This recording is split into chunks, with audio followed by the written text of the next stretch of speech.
Karnataka prime ಟೈಮ್ಗೆ ಸ್ವಾಗತ. ನಾನು ಹಿಂದೆ ಒಂದು ಮಾತನ್ನು ಹೇಳಿದ್ದೆ, 50 ಕೋಟಿ ಒಬ್ಬೊಬ್ಬ ಶಾಸಕರಿಗೆ ಕೊಡ್ತಾರೆ ಅಂತ ಸಿಎಂ ಸಿದ್ದರಾಮಯ್ಯ ಹೇಳಿದಾಗ, ವಿಜೇಂದ್ರ ಅವರನ್ನ ಮುಖ್ಯಮಂತ್ರಿ ಮಾಡೋದಕ್ಕೆ ಯಡಿಯೂರಪ್ಪನವರು ಪ್ರಯತ್ನ ಪಡ್ತಾ ಇದ್ದಾರೆ ಅಂತ ಹೇಳುವಾಗ ಸಿದ್ದರಾಮಯ್ಯನವರಂತ ಬಾಯಲ್ಲಿಂತ ಮಾತು ಬರುತ್ತಾ? ಇದೆಲ್ಲ ಒಂದು ಪಾಸಿಂಗ್ ಕಮೆಂಟ್ ಅಲ್ವಾ? ಹಿಂಗೆಲ್ಲ ಸಾಧ್ಯ ಇದೆ? ಯಾರೋ ಹಾದಿ ಬೀದಿಯಲ್ಲಿ ಹೋಗೋ ಮಾತಾಡಿದ್ರೆ ಬೇರೆ, ಸಿದ್ದರಾಮಯ್ಯ ಹಂಗೆ ಹೇಳಬಾರ್ದಿತ್ತು ಅಂತ ಒಂದು ಚರ್ಚೆ ನಾನೇ ಮಾಡಿದ್ದೆ. ಈ ನಡುವೆ ಅವರು ಚಾಮರಾಜನಗರದಲ್ಲಿ ಒಂದು ಮಾತನ್ನು ಹೇಳಿದರು, ಯಾರನ್ನ ಮುಖ್ಯಮಂತ್ರಿ ಮಾಡೋಕ್ಕಾಗಲ್ಲಪ್ಪ ಅಲ್ಲಿ ಚಿಕ್ಕಮ್ಮ, ಒಬ್ಬರನ್ನು ಮಾಡ್ತೀವಿ, ಯಾರನ್ನ ನಾಗೇಂದ್ರವನ್ನು ಮಾಡ್ತೀವಿ ಅಂತ. ಮಾತು ಅಂದರೆ ಅದು ಮಾಡೇ ಮಾಡ್ತೀವಿ. ಈಗೇನಾಗಿದೆ, ಡಿ ಕೆ ಶಿವಕುಮಾರ್ ಅವರಿಗೆ ಸಂಪುಟ ಪುನರ್ರಚನೆ ಆಗಬೇಕು ಅಂತಿದೆ. ಸಿದ್ದರಾಮಯ್ಯನವರಿಗೆ ಸಂಪುಟ ಪುನರ್ರಚನೆ ಬಗ್ಗೆ ಏನು ಆಸೆ ಇಲ್ಲ, ಖಾಲಿ ನಾಗೇಂದ್ರ ಕರ್ಕೊಂಡ್ಬಂದ್ರೆ ಸಾಕು, ಬೇರೆ ಏನು ಬೇಡ ಅಂತೇಳಿ ಸಿಎಂ ಸಿದ್ದರಾಮಯ್ಯ ಮತ್ತು ಡಿಸಿಎಂ ಡಿ ಕೆ ಶಿವಕುಮಾರ್ ದೆಹಲಿಗೆ ತೆರಳಿದ್ದಾರೆ. ಉಭಯ ನಾಯಕರು ಸಂಪುಟ ಪುನರ್ರಚನೆ ಬಗ್ಗೆ ಹೈಕಮಾಂಡ್ ಜೊತೆ ಮಾತನಾಡಿದ್ದಾರೆ. ಇದೇ ವಾರ ಓರ್ವ ಶಾಸಕ ಸಂಪುಟ ಸೇರೋದು ಪಕ್ಕಾ ಆಗಿದೆ.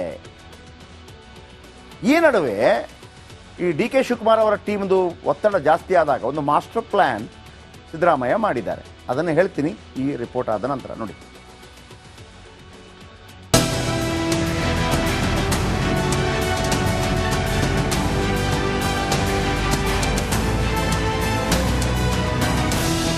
ಚುನಾವಣೆಯಲ್ಲಿ 3 ಕ್ಷೇತ್ರಗಳನ್ನ ಕಾಂಗ್ರೆಸ್ ಕ್ಲೀನ್ ಸ್ವೀಪ್ ಮಾಡಿತ್ತು. ಭರ್ಜರಿ ಗೆಲುವು ಸಿಗ್ತಾ ಇದ್ದಂತೆ ಸಂಪುಟ ಪುನರ್ರಚನೆಯ ಸುದ್ದಿ ಮುನ್ನೆಲೆಗೆ ಬಂದಿತ್ತು.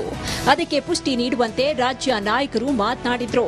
ಅತ್ತ ಸಚಿವಾಕಾಂಕ್ಷಿಗಳು ಲಾಭಿ ಶುರು ಮಾಡಿದ್ರು. ಇತ್ತ CM Siddaramaiah, DCM DK Shivakumar ದೆಹಲಿಗೆ ದೌಡಾಯಿಸಿದ್ರು.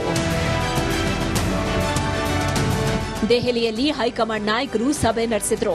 ಸಂಪುಟ ಪುನರ್ರಚನೆಗೆ ಪರಿಸ್ಥಿತಿ ಪಕ್ವವಾಗಿಲ್ಲ ಅನ್ನೋ ಸಂದೇಶವನ್ನ ಸಭೆ ರವಾನಿಸಿದೆ. ಆದರೆ ಖಾಲಿ ಉಳಿದ ಸ್ಥಾನಗಳನ್ನ ತುಂಬುವುದಕ್ಕೆ ಹಸಿರು ನಿಶಾನೆ ತೋರಿದೆ. ಬಿ ನಾಗೇಂದ್ರರಿಂದ ತೆರವಾದ ಸ್ಥಾನಕ್ಕೆ ಭರ್ತಿ ಮಾಡುವುದಕ್ಕೆ ಸೂಚಿಸಲಾಗಿದೆ. ಕೆಲ ಸಚಿವರು ತಮ್ಮ ಖಾತೆ ನಿಭಾಯಿಸುವುದಕ್ಕೆ ವಿಫಲರಾಗಿದ್ದು, ಅಂತಹ ಸಚಿವರ ಖಾತೆ ಅದಲು ಬದಲಾಗುವ ಸಾಧ್ಯತೆ ಇದೆ. ಅಂತ ಸಂದರ್ಭ ಈಗ ಹಾಗೆ ಇಲ್ವಲ್ಲ, ಒಂದೇ ಒಂದು ವೇಕೆನ್ಸಿ ಇದೆ ಅಷ್ಟೇ, ಅದನ್ನು ತುಂಬುವಂಥದ್ದು ಇನ್ನ ಚರ್ಚೆ ಏನು ನಡೆದಿಲ್ಲ. ಹೈಕಮಾಂಡ್ ಈಗಾಗಲೇ ಸಚಿವರ ಕೆಲಸದ ಬಗ್ಗೆ ರಿಪೋರ್ಟ್ ಕೇಳಿದೆ. ಸಿಎಂ ಸಿದ್ದರಾಮಯ್ಯ, ಡಿಕೆ ಶಿವಕುಮಾರ್ ವರದಿ ನೀಡಿದ್ದು, ಅದರ ಆಧಾರದಲ್ಲಿ ಅಧಿವೇಶನದ ಬಳಿಕ ಸಂಪುಟ ಪುನರ್ರಚನೆ ಆಗುವುದು ಪಕ್ಕಾ. ನಟೇಶ್, ರಿಪಬ್ಲಿಕ್ ಕನ್ನಡ, ದೆಹಲಿ. ಅಂದ್ರೆ ಅವರೇನೋ ಮೂಡಾದ್ ಬಂತು ಆ ಟೈಮಲ್ಲಿ. ನಾನು ಕೆಪಿಸಿ ಅಧ್ಯಕ್ಷ ಗೆಲ್ಲಿಸಿದ್ದೀನಿ, ಮತ್ತೊಂದು ನನಗೆ ನೀವು ಗಿಫ್ಟ್ ಕೊಡಲೇಬೇಕಲ್ಲ. ಹೌದು, ಕೊಟ್ಟೆ. ಏನು ನನ್ನ ತಮ್ಮನನ್ನು ಮಾಡಿ? ಇಲ್ಲಪ್ಪ, ಅವರು ಹೇಳ್ತಿದ್ದಾರೆ ನೀವು ಇಲ್ಲಿ ತನಕ ಮಾಡಿದ್ರಿ, ನಿಮ್ಮನ್ನು ಹೆಂಗೆ ಮಾಡೋಕ್ಕಾಗತ್ತೆ ಇನ್ನು ಮುಂದೆ ಕೂಡ? ಸಿದ್ದರಾಮಯ್ಯ ಬಣದವ್ರು ಕೇಳ್ತಾ ಇದ್ದಾರೆ, ಸತೀಶ್ ಜಾರಕಿಹೊಳಿ ಅಥವಾ ಕೆ ಎನ್ ರಾಜಣ್ಣ. ಹೌದಾ, ಅವ್ರನ್ನ ಮಾಡ್ತೀರಾ? ಮಾಡಿ. ಒಂದು ಕಂಡೀಷನ್ ಏನು? ನಾನು KPCC ಅಧ್ಯಕ್ಷ ಆಗಲ್ಲ, ರಾಜೀನಾಮೆ ಕೊಡ್ತೀನಿ. ನನ್ನ ತಮ್ಮನ ನೀವು ಮಾಡ್ತಾ ಇಲ್ಲ, ಅವರನ್ನು ಮಾಡಿ. ನಾನು ಒಂದು ಪ್ರಪೋಸಲ್ ಇಡ್ತೀನಿ, KPCC ಅಧ್ಯಕ್ಷ ಸ್ಥಾನ ಬಿಡ್ತೀನಿ, DCM ಸ್ಥಾನನೂ ಬಿಡ್ತೀನಿ. ಈಗ ನಾನಿಲ್ಲಿ ತನಕ ಇದ್ದೆ ಅಂತ ಹೇಳಿಬಿಟ್ಟು ನೀವು ತಾನೇ ಸಿದ್ದರಾಮಯ್ಯನ ಬಣದವರನ್ನು KPCC ಅಧ್ಯಕ್ಷರನ್ನಾಗಿ ಮಾಡೋದು? ಮಾಡಿ. ಈಗ ನಾನಿಲ್ಲಿ ತನಕ ಇದರಲ್ಲಿ ಇಲ್ವಲ್ಲ, ಈಗ ಅಧ್ಯಕ್ಷನೂ ಇಲ್ಲ, DCM ಇಲ್ಲ, ನನಗೊಂದೇನೋ ಕೊಡಬೇಕಲ್ಲ, CM ಪಟ್ಟ ಕೊಟ್ಬಿಡಿ. ನಾನು ಆ ಕಡೆಗೆ ಹೋಗ್ತೀನಿ, ಅವ್ರು ಈ ಕಡೆ ಬರಲಿ. ನಾನು KPCC ಅಧ್ಯಕ್ಷ ಇದ್ದೆ, ಅವರು CM ಇದ್ದರು. ಈಗ ಅವರು KPCC ಅಧ್ಯಕ್ಷ ಆಗೋದಿಲ್ಲ, ಅವರ ಫಾಲೋವರ್ಸ್ KPCC ಅಧ್ಯಕ್ಷ ಆಗ್ತಾರೆ, ನನ್ನನ್ನು CM ಮಾಡಿ. ಅಂದರೆ ನಾನು KPCC ಅಧ್ಯಕ್ಷ ಇದ್ದೆ, ಅವರು CM ಇದ್ದರು, ಅವರು ಈಗ KPCC ಅಧ್ಯಕ್ಷ ಆಗ್ತಾರೆ, ನನ್ನನ್ನು CM ಮಾಡಿ. Finish, simple. ಓಕೆ ಅಂತ ಮಾನ ವಾಪಸ್ ಬಂದಿದೆ. ಬೆಂಗಳೂರು ಗ್ರಾಮಾಂತರ ಚುನಾವಣೆಯಲ್ಲಿ ಸೋತ ಒಂದು ವರ್ಚಸ್ಸು ವಾಪಸ್ ಬಂದಿದೆ. ಈಗ ಸಿದ್ದರಾಮಯ್ಯನವರ ಅಥವಾ ಹೈಕಮಾಂಡ್ ಹತ್ರ ನನ್ನನ್ನು ಮುಖ್ಯಮಂತ್ರಿ ಮಾಡಿ ಅಂತ ಕೇಳಿದ್ರೆ ಅದೇನು ಸಿದ್ದರಾಮಯ್ಯನವರ ವಿರುದ್ಧ ಹೋದ್ರು ಅಂತ ಅರ್ಥ ಆಗೋದಿಲ್ಲ. ಯಾಕಂದರೆ ಮೂಢ ಹಗರಣ ಬಂದಾಗ ಇಲ್ಲ ಅವ್ರು ರಾಜೀನಾಮೆ ಕೊಡಲಿ ಅಂತ ಹೇಳಿದ್ದಿದ್ರೆ ಅದು ತಪ್ಪಾಗ್ತದೆ. ಡಿ ಕೆ ಶಿವಕುಮಾರ್ ಮಾಡ್ತಿರೋದು ಕರೆಕ್ಟೇ, ಸಿದ್ದರಾಮಯ್ಯ ಮಾಡ್ತಿರೋದು ಕರೆಕ್ಟೇ. ಹಾಗಂತ ಸಿದ್ದರಾಮಯ್ಯನವರಿಗೆ ಮುಖ್ಯಮಂತ್ರಿಯಾಗಿ ಮುಂದುವರಿಬೇಕು, ಡಿ ಕೆ ಶಿವಕುಮಾರ್ಗೆ ಕೊಡಲೇಬಾರ್ದು ಅಂತಿದೆಯಾ? ಇಲ್ಲ, ಹಾಗೇನಿಲ್ಲ. ಆದರೆ ಸಿದ್ದರಾಮಯ್ಯನವರು ಕೆಳಗಿಳಿದರೆ ಅವರ ಅಕ್ಕಪಕ್ಕದವರೇನು ಮಾಡಬೇಕು? ಅವ್ರಿಗೊಂದು ನೆಲೆ ಬೇಕಲ್ಲ. ಆ ನೆಲೆಗೆ ಬೇಕಾಗಿ ಈ ಸ್ವಾಭಿಮಾನಿ ಸಮಾವೇಶ. ಅರ್ಥ ಆಯ್ತಾ? ಸಿದ್ದರಾಮಯ್ಯನವರಿಗೆಲ್ಲ, ಸಿದ್ದರಾಮಯ್ಯನವರು ಸುತ್ತಮುತ್ತ ಇರೋರು ಸೇಫ್ ಆಗಿರಬೇಕು ಅಂತಂದ್ರೆ ಸಿದ್ದರಾಮಯ್ಯನವರ ಹೆಗಲು ಉಳಿದವರ ಬಾಣ. ಅಷ್ಟೇ. ಅರ್ಥ ಆಯ್ತಲ್ಲ? ಅಷ್ಟೇ. ಸಿದ್ದು ಸಮಾವೇಶ ಮಾಡಿದರೆ ಖಂಡಿತವಾಗ್ಲೂ ಕಾಂಗ್ರೆಸ್ ಬಲವರ್ಧನೆ ಆಗುತ್ತೆ, ಅದರಲ್ಲಿ ಎರಡು ಮಾತಿಲ್ಲ. ಸ್ವಾಭಿಮಾನಿ ಸಮಾವೇಶ ಮಾಡಿದಾಗ ಸಿದ್ದರಾಮಯ್ಯನವರಿಗೆ ಲಾಭ ಆಗುತ್ತೆ. ಈ ಹಿಂದೆ ಸಿದ್ದರಾಮೋತ್ಸವ ಮಾಡಿದಾಗ ಆಯಿತು. ಆದರೆ ಸಿದ್ದರಾಮಯ್ಯನವರ ಬಲವರ್ಧನೆ ಆದಷ್ಟು ಸಿದ್ದರಾಮಯ್ಯನವರಿಗಿಂತ ಹೆಚ್ಚಾಗಿ ಅವರ ಜೊತೆ ಇರುವಂಥ ಬಾಲಂಗೋಚಿಗಳಿಗೆ ಲಾಭ ಜಾಸ್ತಿ ಆಗತ್ತೆ ಅಂತೇಳಿ ಡಿ ಕೆ ಟೀಮ್ನ ಒಂದು ಏನು ಡೌಟ್.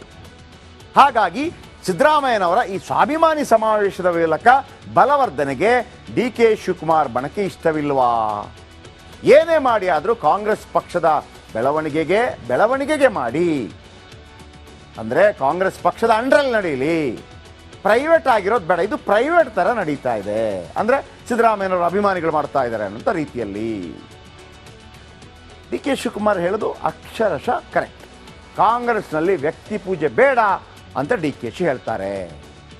ಇದು ಈಗಲ್ಲ, ನಾನು ಹೇಳಿದ್ನಲ್ಲ, 2006ರಲ್ಲಿ ಸಿದ್ದರಾಮಯ್ಯನವರು ಕಾಂಗ್ರೆಸ್ಗೆ ಬಂದಾಗ ಅಲ್ಲೂ ಕೂಡ ಅಹಿಂದ ಸಮಾವೇಶಗಳನ್ನು ಮಾಡಿದಾಗ ಅಹಿಂದ ಸಮಾವೇಶ ಮಾಡೋದಿದ್ರೆ ಕಾಂಗ್ರೆಸ್ ಬ್ಯಾನರ್ ಅಡಿಯಲ್ಲಿ ಮಾಡಿ ಅಂತೇಳಿ ಆಗಿನ KPCC ಅಧ್ಯಕ್ಷರಾಗಿದ್ದಂಥ ಮಲ್ಲಿಕಾರ್ಜುನ ಖರ್ಗೆ ಅವರು ಹೇಳ್ತಾರೆ. ನಂತರ ಅದೇ ಥರ ನಡೆಯುತ್ತೆ. ಈ ನಡುವೆ ಪ್ರಶ್ನೆಗೆ ಉತ್ತರ ಸಿಗದೇ ಇರೋದು ಹಾಸನದಲ್ಲೇ ಸಮಾವೇಶ ನಡೆಸ್ತಿರೋದು ಯಾಕೆ?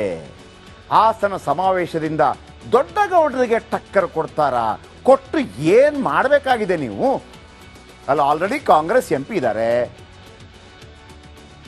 ಯಾವ ಕಾರಣಕ್ಕೆ? ಹಾಸನ ಸಮಾವೇಶದಿಂದ DKಶಿಗೂ ಒಂದು ಸಣ್ಣ ಹೊಡೆತ ಬೀಳುತ್ತೆ. ಯಾಕೆ ಅಂತಂದರೆ ದೇವೇಗೌಡರು ಅನಭಿಷಿಕ್ತ ದೊರೆ, ಒಕ್ಕಲಿಗರ ನಾಯಕ, 92 ವರ್ಷ. ಅವರ ಕಾಲಾವಧಿಯ ನಂತರ ಯಾರಿಗಾದರೂ ಒಂದು ಆ ಪಟ್ಟ ಹೋಗಲೇಬೇಕು. ಒಂದೋ ಕುಮಾರಸ್ವಾಮಿಗೆ ಹೋಗ್ಬೋದು ಉಳಿಸ್ಕೊಂಡ್ರೆ, ಇಲ್ಲಾಂದ್ರೆ ಅದಕ್ಕೆ ಕಾಯ್ತಾ ಇರುವಂಥವ್ರು ಡಿ ಕೆ ಶಿವಕುಮಾರ್.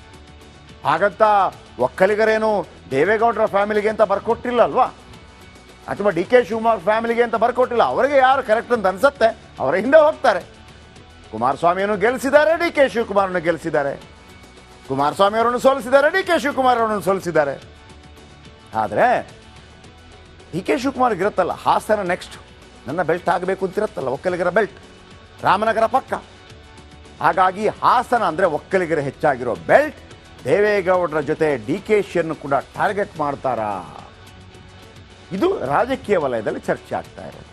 ಆದರೆ ನಾನು ಕೊಡುವಂಥ ಒಂದು ಉತ್ತರ ಏನಪ್ಪ ಅಂತಂದರೆ, ಇದು ಒಟ್ಟಾರೆಯಾಗಿ ಸಿದ್ದರಾಮಯ್ಯನವರ ನಂತರ ಅವರ ಜೊತೆಗಿರುವವರು ಸ್ಟ್ರಾಂಗ್ ಇದ್ದೀವಿ ನಾವು, ಅಹಿಂದ ಸ್ಟ್ರಾಂಗ್ ಇದೆ.